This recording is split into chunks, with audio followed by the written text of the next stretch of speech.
পাড়ায় একটা মাঠ ছিল, যেখানে বিকেল হলে পুরো পাড়া চলে আসতো। ছোটরা খেলতো, বড়রা দাঁড়িয়ে দেখত, সবাই চিৎকার করত। সেই মাঠে কোনো গ্যালারি ছিল না, কোনো টিকিট ছিল না, শুধু মানুষ ছিল একে অপরের জন্য। একদিন মাঠে সাইনবোর্ড লাগলো, বিল্ডিং হবে। সেদিন শেষবারের মতো খেললাম। কেউ জানতো না সেটাই শেষ। বাঁশের গোলপোস্টটা ভেঙে ফেলা হলো, সেই শব্দটা এখনো কানে আছে।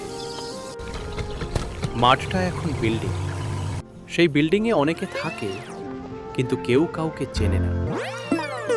তোমার পাড়ার সেই মাঠের কথা কমেন্টে লেখো। সেরা গল্পটা নিয়ে আমরা ভিডিও বানাবো, তোমার নামেই ক্রেডিট দেব। পরের ভিডিওতে আসছে আরও একটা হারানো স্মৃতি। ফলো করো, মিস করো না।